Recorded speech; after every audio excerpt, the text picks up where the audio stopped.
Well, hello everyone. Welcome to this session on how to survive moving to Java 9 and 10. So quick question for everyone. Who here has actually migrated to Java 9 or 10 already? Nobody. That's good, because I was going to ask you to leave. Did anyone catch Nicholas's talk this morning?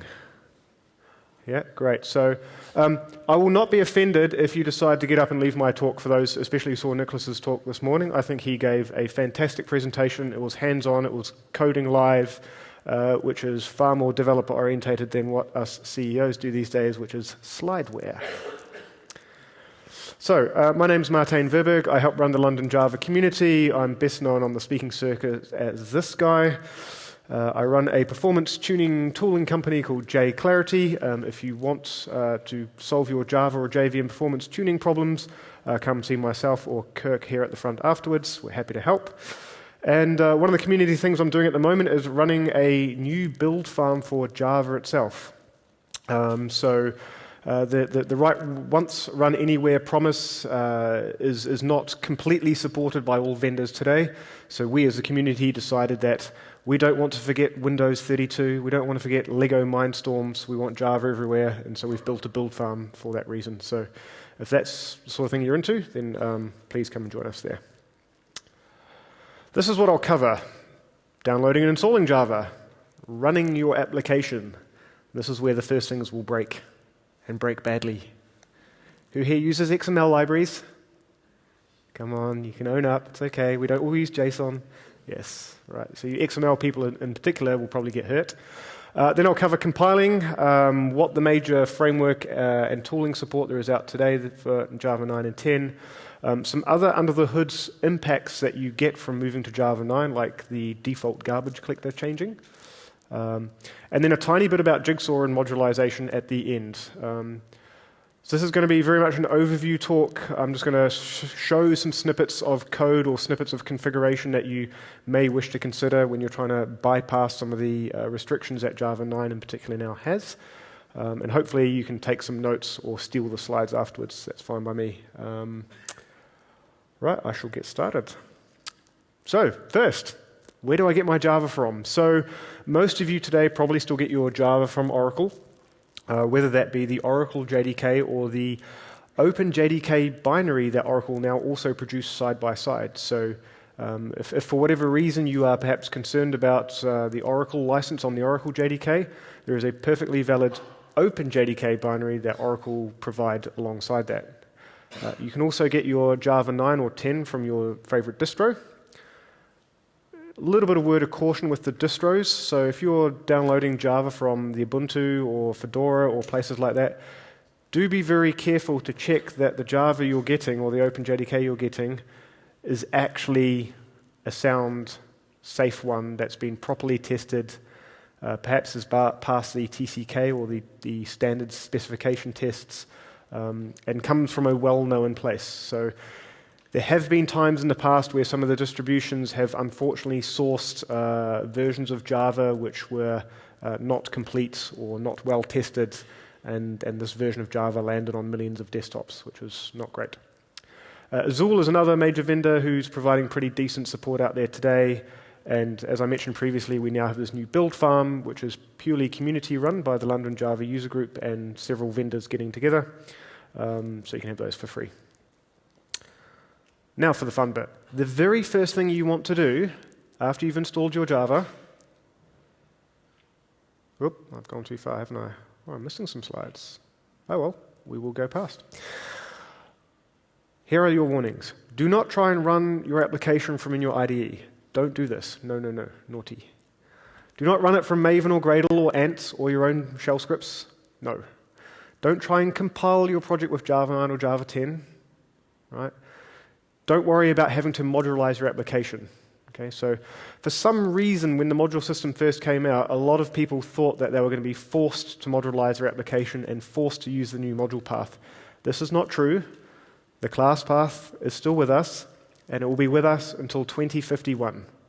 Mark Reinhold over there promised.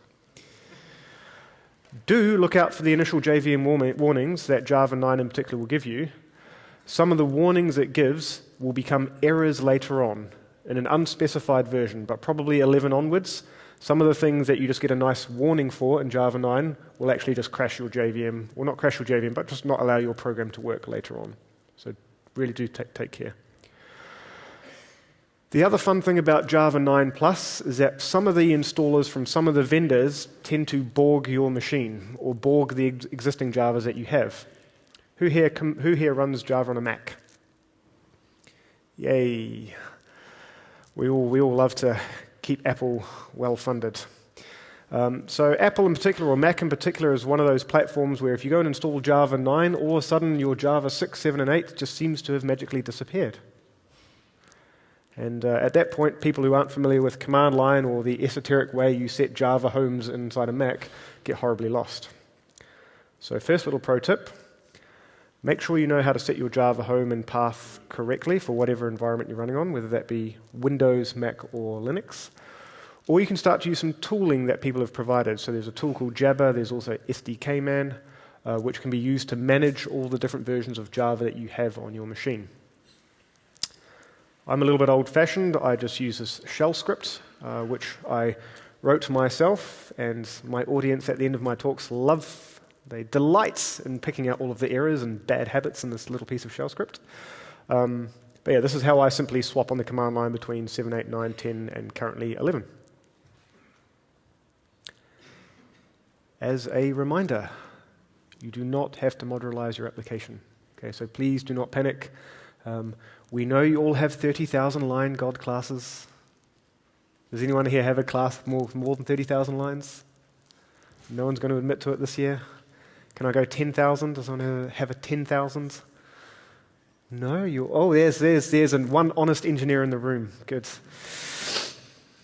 Cool. So you have got Java or Java 9 or 10 downloaded. It's on your system. The first thing you just want to do is run your application, usually just using the command line, right? So Java minus jar or Java and minus class path to the stuff and your main class. Just execute it on the command line.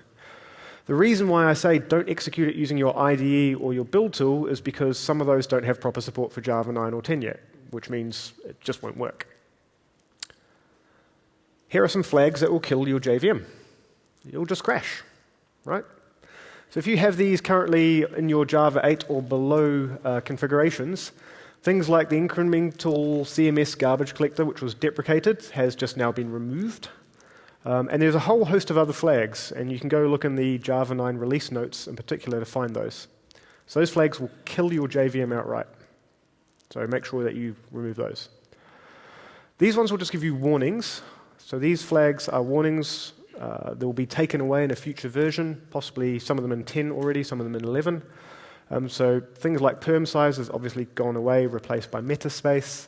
The old way of printing your GC logs out, which we highly recommend, by the way, as an APM tool vendor, has also changed. So you're going to need to change all of that. Some other toys have been removed from Java 9. Does anyone here use JavaDB? No, you're safe. Good. HProf is gone. JHat is gone. Does anyone here use Visual VM just to kind of curiously look? Oh, quite a few of you. Okay, so the Visual VM that comes with Java no longer comes with Java. Right? You have to go to the separate Visual VM download site and grab it by itself. The latest Visual VM does work with Java 9 and I believe Java 10 as well, but you will need to download it separately. But please, please do not use Visual VM to diagnose performance issues in production. Okay, who here has done that? A few of you. Okay, that's a no-no. Please don't do that. No, not you. Terrible. Okay.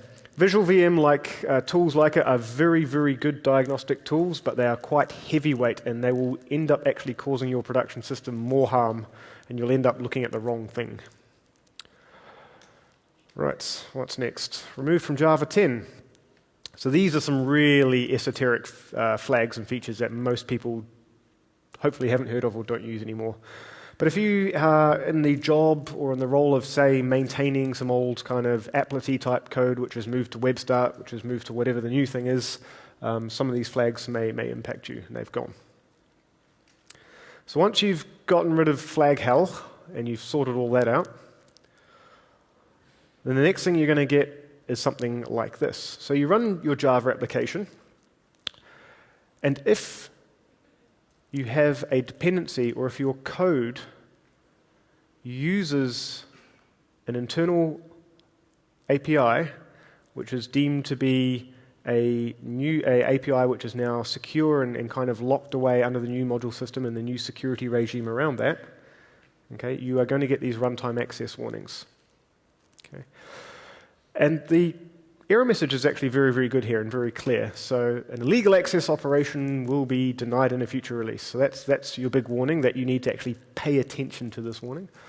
But if you have a look there, it says one of your helper classes, Java libc helper, is calling a method's get file descriptor inside, which is no longer valid. So a lot of the packages and classes that start with the com.sun misnomers, denominators I should say, are deemed to be internal to the JDK, and they have been locked away in a private module. You shouldn't be having direct access to them. Many of these calls have been replaced with public calls or alternative calls, and I'll show you a tool later on which will pick those out for you. But this is the first warning that you run across, so do please pay attention to these warnings. To make sure that you pay attention to these warnings, here are the flags you want to use. So when you're running your Java 9 or your Java 10, make sure you've got illegal access equals warn on as a default. Okay. If you actually want to see the full stack trace of that method call, so if you have a look back here, if you want to get the full stack trace of how they got to that get file descriptor, then just change the flag to debug. Okay, so that's really helpful for tracking down where this is. And if you want to mimic the behavior of what Java is going to eventually do, which is absolutely deny you from doing this stuff, and that will, they haven't said exactly when, it's possibly not Java 11, it might be a version after that, so 12 or 13, but remember we are getting a new version every 6 months. Okay, so you probably want to use this flag in order to get you and your team into the right behavior as quickly as possible. So we highly recommend this. So how do I get around this warning? Okay, so the first thing to do is just see if there's a newer version of the library that you're relying on which have already fixed this problem, right? So whilst Jigsaw was being built, Oracle did a pretty darn good job actually of community outreach and talking to at least 100, if not more, major open source projects and saying, you need to go and fix these issues of accessing dangerous internal libraries. So a lot of the stuff has been fixed, you just need to upgrade your library. And if you don't, then you just need to be a good citizen. It's high time we all contributed back to these libraries and frameworks that we support. And so you may need to actually go in and fix the code itself and submit a patch back upstream to that supporting project. Okay? But I dare say for most people, most of the major libraries used today, like Makito, JUnit, Guava, RxJava, so on and so forth, they've all been patched. They're all safe. There's only a few left which aren't, so it's not too bad. If you are unable to upgrade to a library, or if you're unable to patch, or maybe your own code base has got 1,000 of these calls and you've got no idea how to fix them, there is a workarounds. Okay, you can use the add exports flag to define the module that you want to be able to have access to. So you use ---- exports. You need to find out inside the, I typically just scroll through the Java doc to find the module name and the module path of the class that I want to get access to, and then I can utilize that in my ---- exports call. So the source module name in this case will be java.management, the package name is sun.management, and I've just very lazily said allow access to all the modules within inside that, but you could give a very specific module name. So hopefully that's quite clear. So that's your second workaround, but please only do this if the first proper fix doesn't work or isn't available. There is then an extra special flag beyond ---- add exports, which is add opens. And this is if you're doing extremely naughty things like using reflection to get access to private methods. Who does this? Who does this to get 100% coverage in their unit tests? Yeah, we've all seen you do it.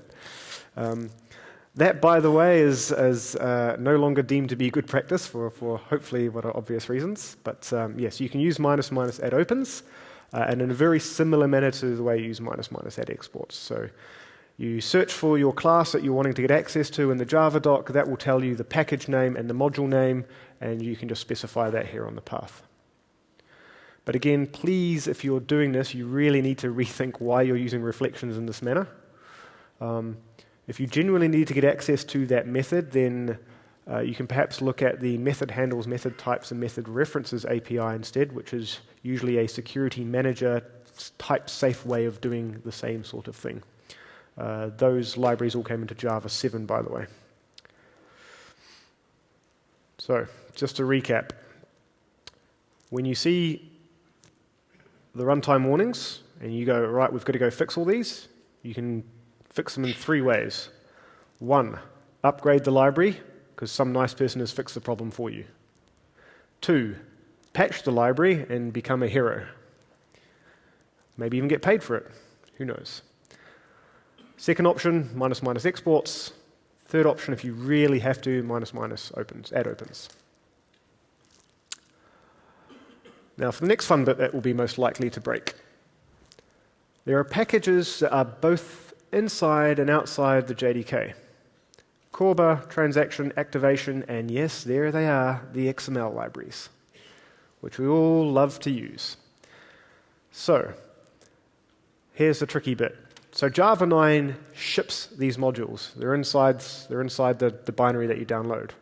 But they are not on the default module path. So when you start Java 9, it has no idea that those things exist. Okay?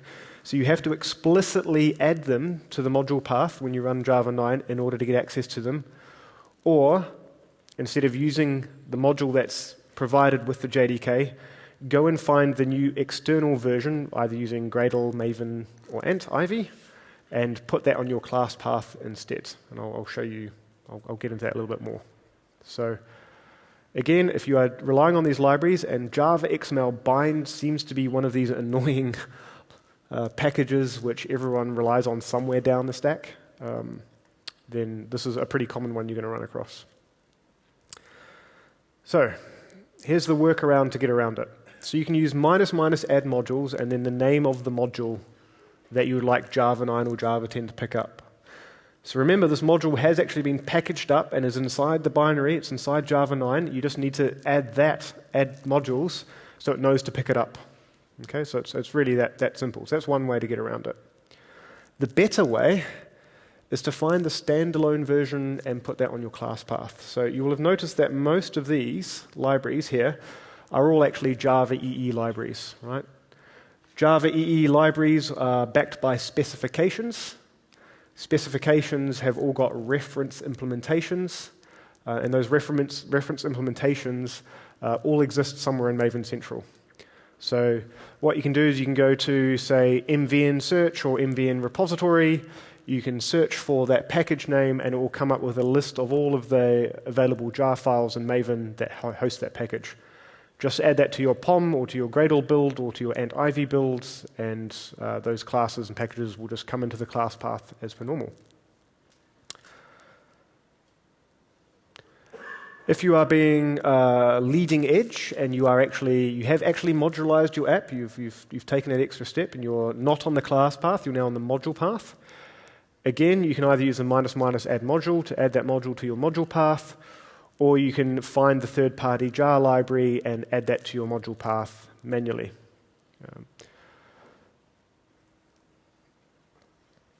Hopefully that's clear as mud so far. Is anyone here heavily using the date time stuff in Java 8? Not too many, a few of you? Okay, so the default behavior of the behind-the-scenes date repository has changed. So there's a new provider, and this has caused some really interesting date and time and calendar issues in some of the customers that we have, including Japanese banks, etc., where some subtleties have meant some things have gone horribly wrong in some scheduling systems. But you can try this out beforehand. So in your Java 8 application or beforehand, in your whatever continuous integration solution you use, if you add -d property Java locale provider, put JRE, CLDR, and that will give you the same behavior as what Java 9 will do. And then you can have a look at, see whether your test suite still passes. Because, of course, you've all written integration tests for your date and time code, haven't you? Yeah, good. Good. Glad to hear it. Next thing you want to do is check for library compatibility. There's a very long link there. There's also the bit.ly link, which you can take a photo of or copy. That is an unofficial list maintained by the Quality Outreach Group at OpenJDK of all the open source projects they talk to and the status of whether or not those open source projects have upgraded themselves to work correctly with Java 9 and Java 10. Do not take that list as 100% gospel. It's not like an automated list that gets updated by someone's Travis build or CI build or anything. It's a hand-curated list. But it does give you some idea of which of the libraries are supported or not. Hopefully, after you've done all of that, you can at least run your old application on Java 9 now. So you've sorted out the flags issues, you've removed all the warnings, you've added the missing pieces to your class path that weren't there before, and so now at least you can run on Java 9. And this is a good thing, right? Java 9 is lighter, it's faster out of the box, it's more compact. The new default garbage collector for a lot of apps is just better out of the box. So there are lots of good reasons to go to Java 9. Next stage, compiling your app. So there are some things that you're not allowed to do in the new world of Java 9. Single underscores are verboten. And I know a lot of you have been using them in lambdas, haven't you? To showcase that you don't care about the type. That's just empty. Some nasty people say, oh, well, if you can't use a single underscore, you should just use 2 underscores.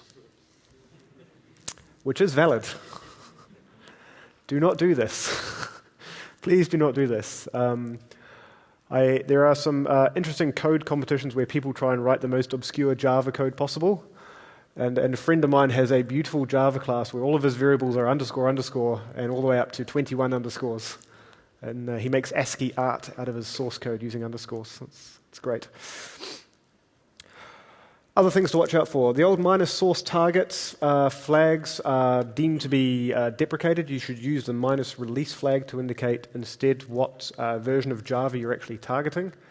The official ruling was a little while ago that Java would support 3 versions back. So if you are on Java 9, you can compile down to Java 6. If you're on Java 10, down to Java 7, so on and so forth. It sounds like in some recent mailing list messages I've seen that they're going to relax that policy a little bit because of the new release cadence of Java. So I think for even Java 11, they're still going to allow you to compile back to Java 7 as an example. But I would sort of keep to that 3 or 4 generations back rule. So for those of you who want to develop on a more modern Java but are still forced to deploy to an old Java because you're using BEA WebLogic or IBM WebSphere, you have my sympathies, then this is something you need to be aware of.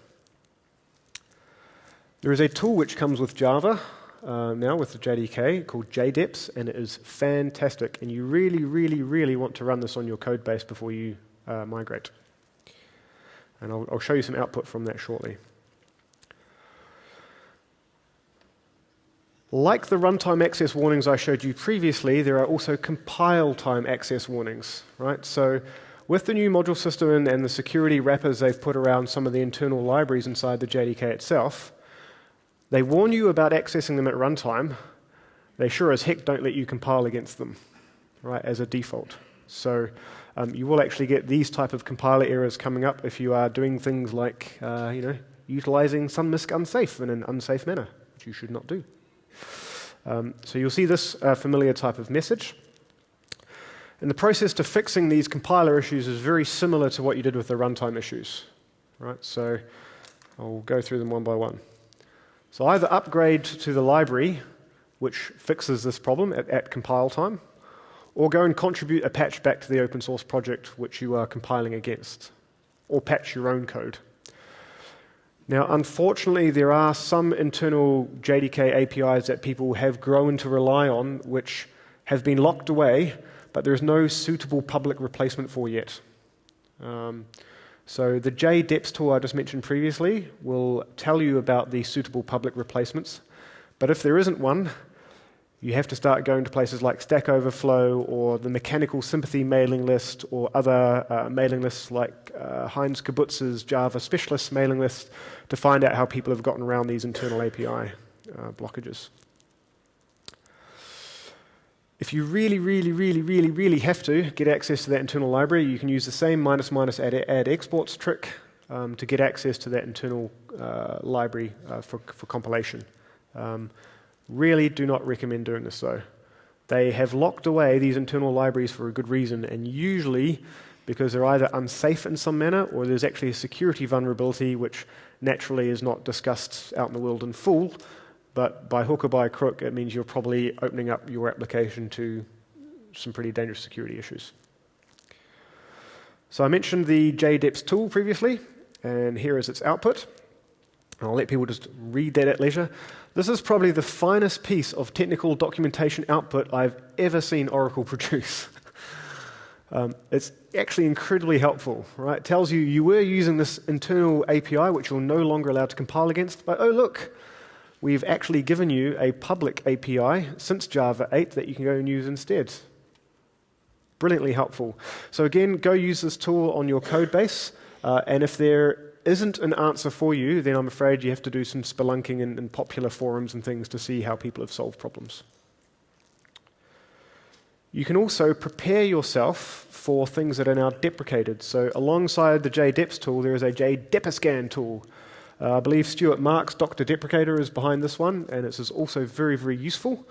And it tells you the methods or the classes or packages which are being deprecated in the platform.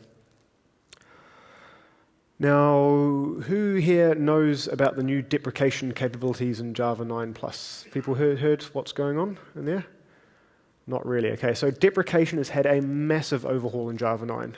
Okay, deprecation now comes with a whole bunch of subcategories, which means you are now warned by the compiler whether this method is actually deprecated but going to be around forever, or deprecated and it will be forcibly removed next iteration, so on and so forth. So that is actually why you want to run this tool, because probably for the first time ever, Java is going to take toys away from you.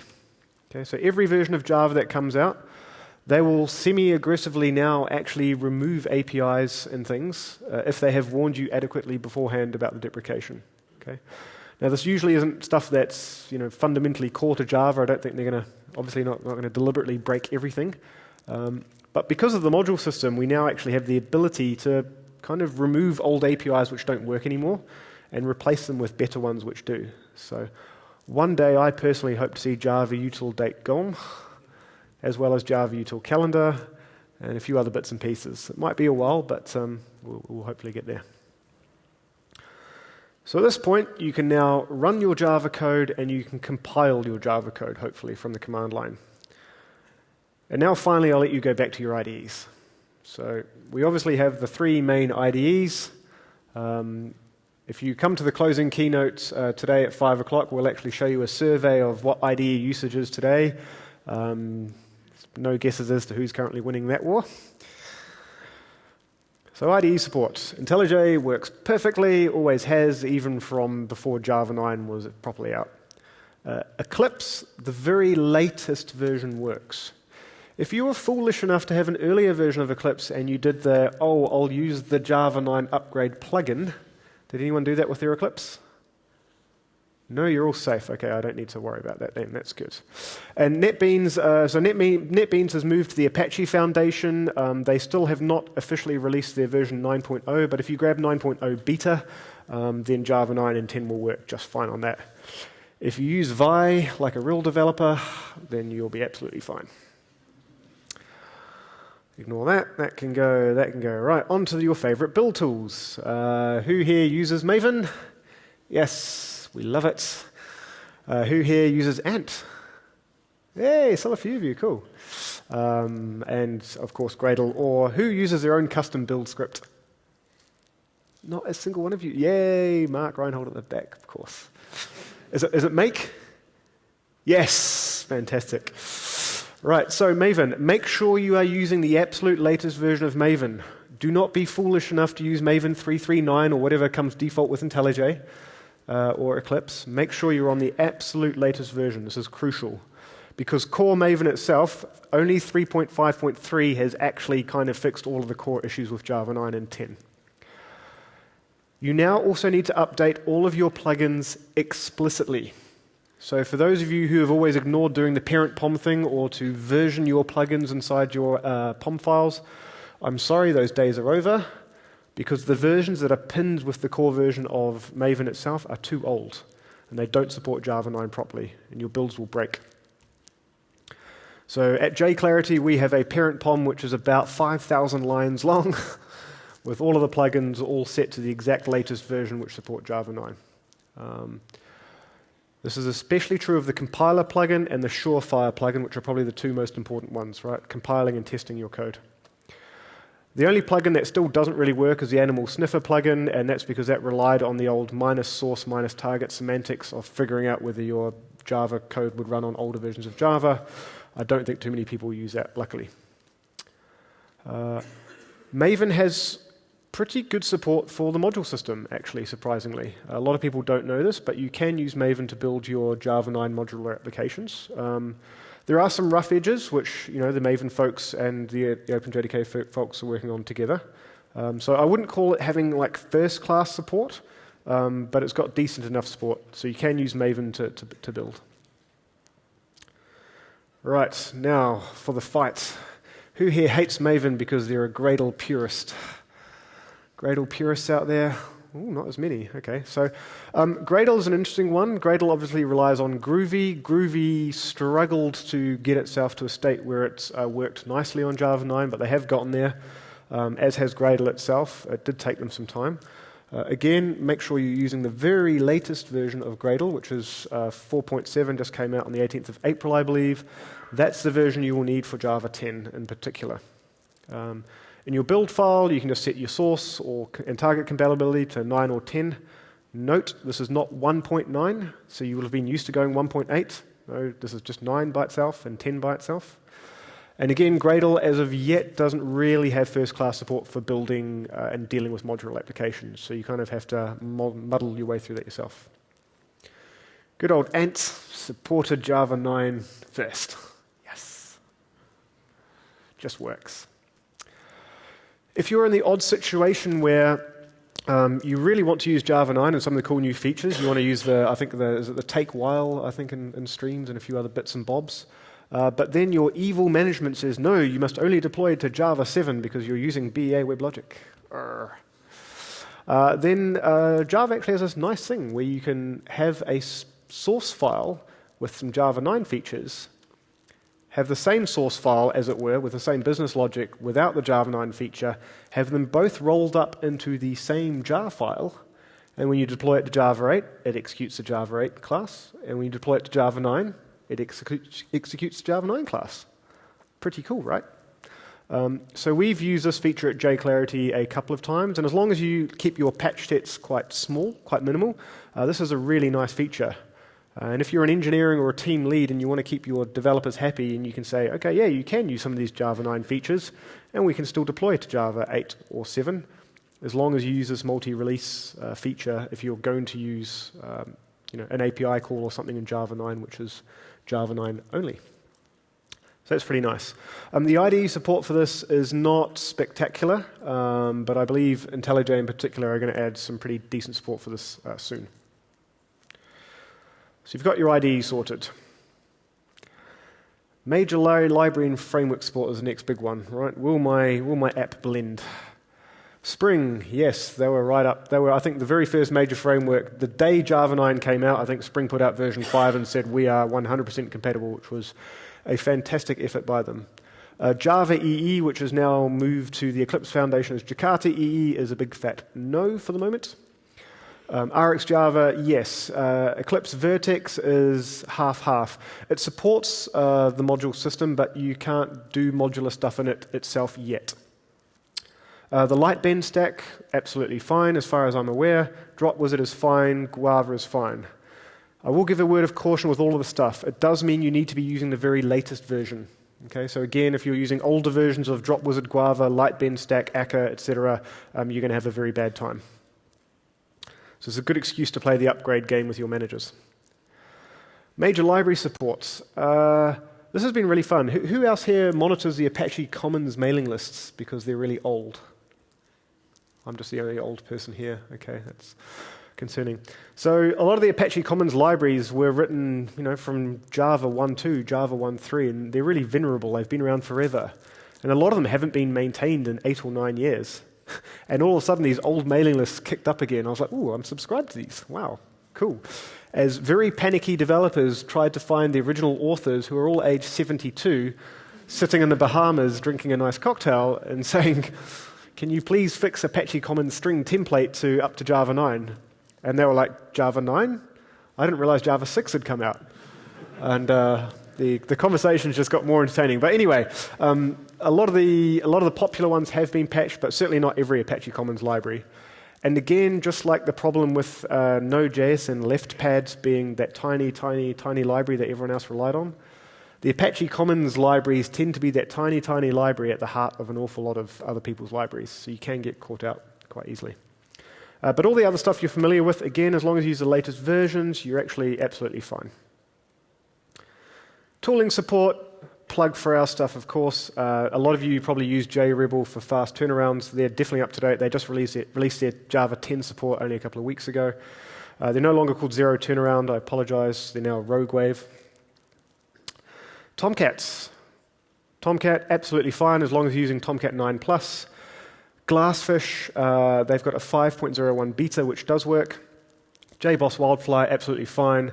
Oracle's WebLogic, not as of yet. I don't know what's happening with that. Hopefully they put out a version 13 soon.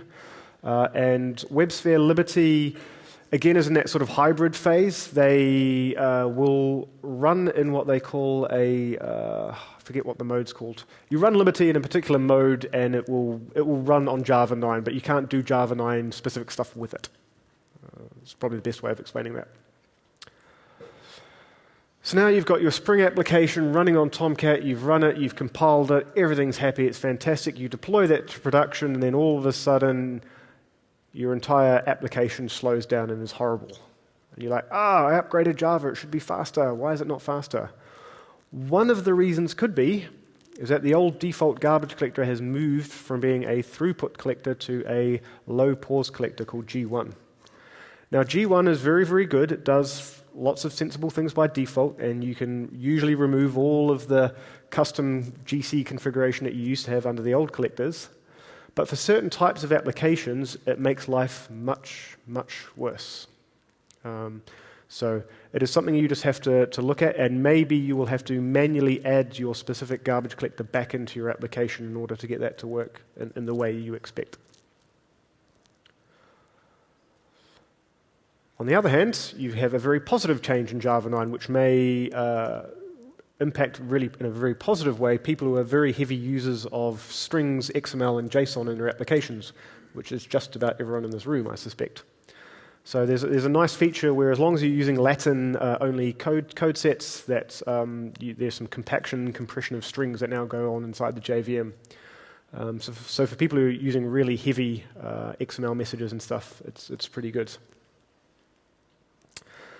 Now this is the bit where I have to go change my slide. So I gave this talk last year in September 2017.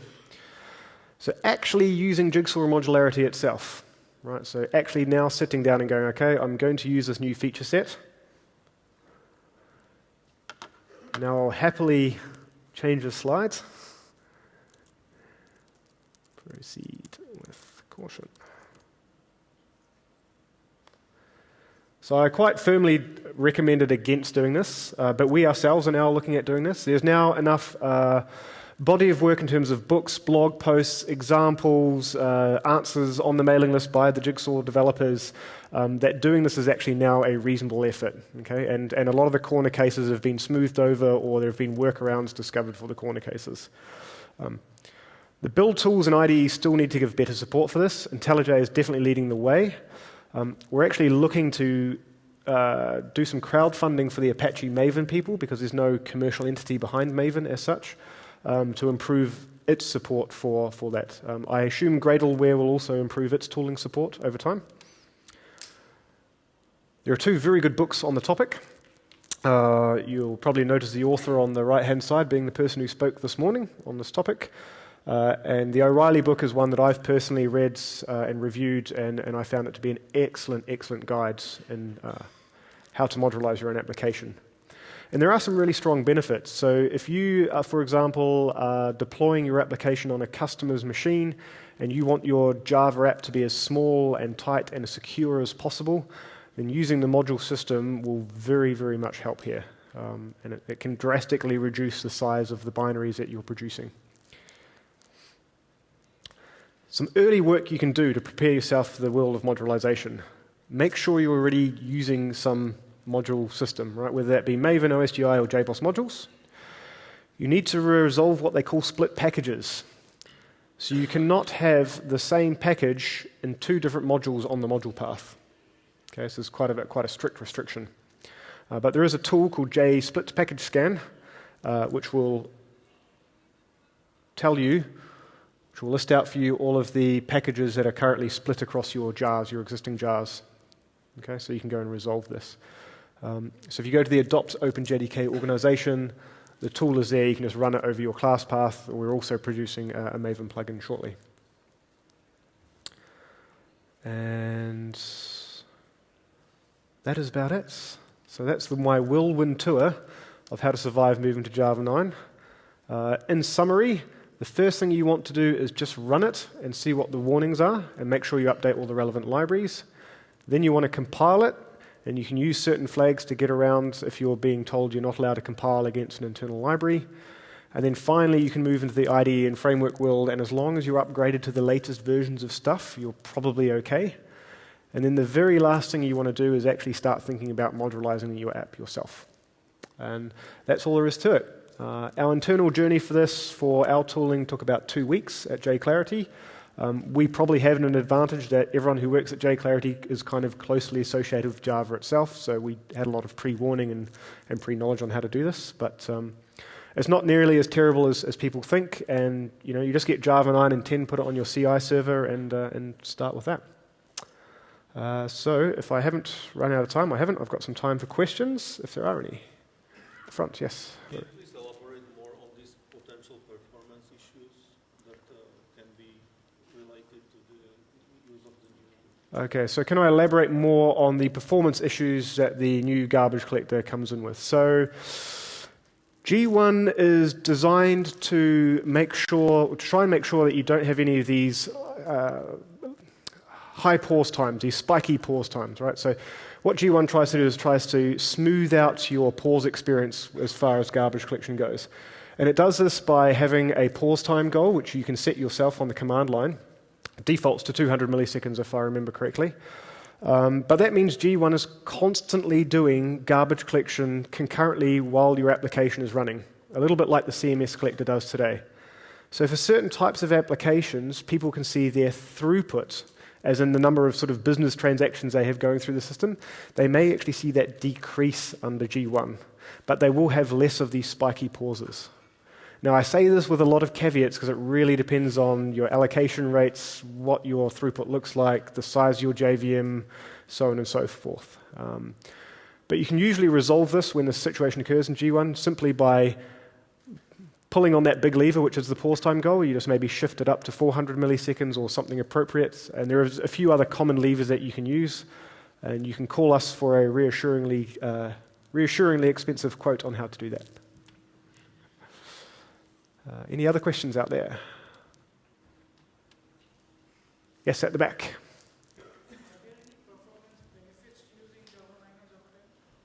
Are there performance benefits using Java 9 and 10? Yes, absolutely. So those compacting strings I mentioned, or the more efficient string stuff, the G1 garbage collector itself in Java 9 has got features and enhancements to it that have not been backported to 8. So it's worth it for that. And there's always just a host of small performance improvements, even at the lower level, like NIO libraries, string libraries, math libraries, that if you follow the bug trackers, they're constantly finding little things that they fix along the way. So out of the box, like you get to enjoy every time they release Java, you generally get a performance boost, which is, I think, one of the hallmarks of why the JVM is so powerful and actually so well loved, right? You sort of always get something nice for free out of it. Do we have any numbers on how much better it is?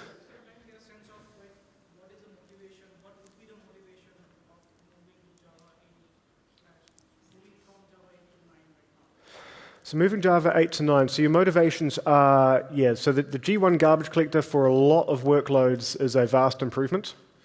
The string compaction stuff is a definite improvement. There's a couple of API additions to streams and collections which we've just been screaming for.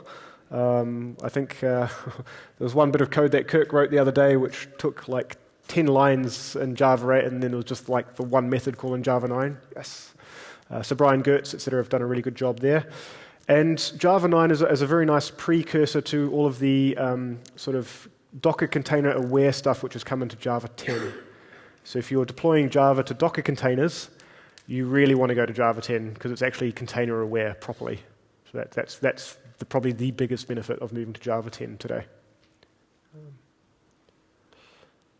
Any other questions? Yes? Are there any interesting experimental features in Java 9? Like G1 used to be an experimental feature in Java 8. Is there anything like that in Java 9? I can't remember in Java 9, but in Java 10, if I remember correctly, you can turn on the new experimental compiler, Graal.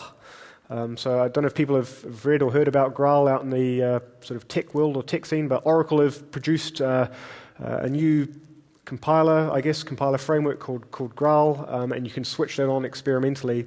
And for some workloads, it certainly makes the entire JVM experience faster. That's probably the biggest one that I know of. Yeah. There is, I'll add some more to this. So there is a new JDK enhancement proposal out there which is going to talk about having incubating features, not just for the class libraries, but for the JVM itself. So I suspect in future versions you'll be able to go -- experimental value types, and you might be able to have a play with value types in, I don't know, maybe Java 12, 13 or something before it's really baked in. So the fact that they're going to be able to add that ability to Java is actually really exciting. So people will be able to try some of this really cool stuff out early. I'll see how much time I've got left. Yes, still 2 minutes. Probably time for one more question. Or you can all race off early. Cool, all right, well I'll just be out there after this talk if you have any more questions privately, and thanks very much for your time.